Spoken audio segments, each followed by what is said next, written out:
Yo les gars, c'est Lucas, bonne année 2026. Cette année on va faire énormément d'argent, on va scaler nos agences au septième ciel, bref. Nouveau format de vidéo, donc sur YouTube où est-ce que je vais rentrer vachement plus en détail sur les structures, etc., tous nos systèmes. Bon, je préviens aussi tout de suite, la vidéo est bien évidemment abrégée, on va pas vous donner toute la valeur gratuitement qu'on utilise, c'est logique. Si vous voulez vous faire accompagner et que vous n'avez pas 15 ans et que vous êtes sérieux et que vous voulez pas nous faire perdre du temps, c'est le premier lien en bio. Si tu veux te lancer en OFM en 2026, écoute-moi bien. Le plus gros piège, c'est de penser que ton problème c'est le marketing, le chatting ou le recrutement. Non. Ton vrai problème au début, c'est la structure. Parce que sans structure, tu vas juste créer du chaos et le chaos, ça te fait perdre du temps, ça te fait perdre des modèles et ça te fait perdre de l'argent. Aujourd'hui, je vais te montrer comment une agence OFM est censée être structurée. Pas dans les hacks, pas dans les méthodes, juste la structure. Le squelette, la colonne vertébrale.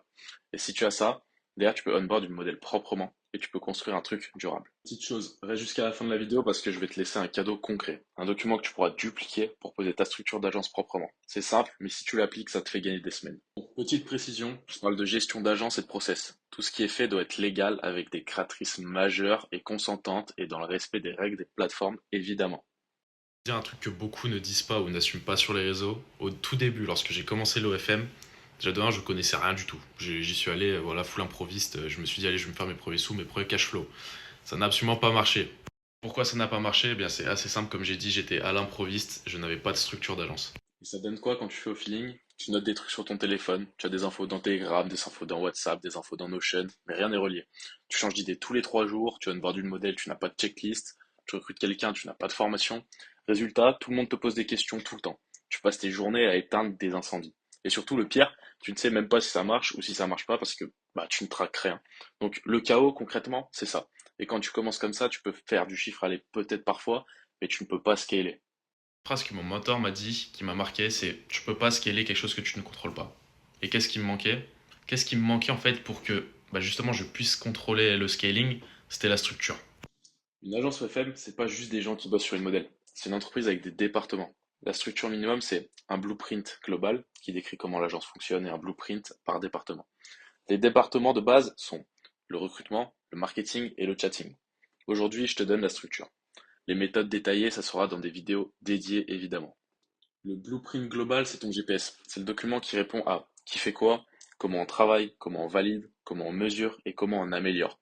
Sans blueprint global, tout remonte à toi. Et là, tu deviens le goulot d'étranglement. Ton agence est bloquée par toi. Prenons un exemple concret. Tu as une modèle, un chatter te demande quoi répondre, un marketing te demande quoi poster, la modèle te demande quoi tourner, et toi tu réponds à tout à la main. Une semaine ça passe, allez, 2 semaines ça passe aussi. Mais dès que tu as deux modèles, tu craques. Et là tu fais des erreurs, tu oublies des trucs et ton agence devient un bordel. C'est pas un manque de talent, c'est juste pas structuré. Maintenant, 3 choses que tu dois avoir avant même de vouloir scaler. Un, une mind map simple, même si tu es solo. Tu écris les rôles, donc le recrutement, le marketing, le chatting, le management. Deux, une base de documents, un endroit unique, un seul. Donc bah, nous, en l'occurrence, bah, ça, on a tout sur un Google Drive. Et la trois, un dashboard de pilotage. Donc par exemple, nous, on a nos KPI sur notre propre CRM, mais comme sur le screen que vous voyez, avant, on était tous sur Notion. Donc si tu n'as pas ces 3 choses, tu gères pas une agence, tu gères juste du chaos. Je vais te donner des exemples typiques de ceux qui flinguent les gens. Donc en premier, un truc que je revois souvent passer, c'est ils prennent une personne mais il n'y a pas de formation derrière. Donc par exemple un chatter. Donc ça part en freestyle et après ils disent j'ai recruté un mauvais. Non, t'as pas recruté un mauvais, t'as juste recruté sans système. Deux, ils onboard une modèle sans checklist. Ça, pourquoi faire? Donc ils oublient des étapes, ça perd du temps, la modèle doute et ça casse. Et souvent les modèles comme ça, bah, c'est nous qu'on les reprend et c'est assez chiant. 3, aucun KPI, donc il n'y a pas de tracking. Donc ils changent de stratégie chaque semaine et forcément ça ne marche pas parce que bah ils stabilisent jamais. Et 4, ils mélangent tout. Personne ne sait qui décide, personne ne sait les priorités et ça tourne en rond. Maintenant les blueprints par département. Le blueprint c'est pas une formation, c'est juste le pipeline, les règles et les standards. Recrutement par exemple pipeline de qualification et onboarding, marketing pipeline de production et publication, et chatting pipeline de performance et contrôle. Je ne te dis pas comment faire dans le détail aujourd'hui, je te dis que sans ça, tu n'as pas de département. Tu as des gens qui font des trucs, quoi, tout simplement. D'ailleurs, le document que je te laisse à la fin, c'est exactement la base pour poser ce blueprint global et ces blueprints par département sans te perdre.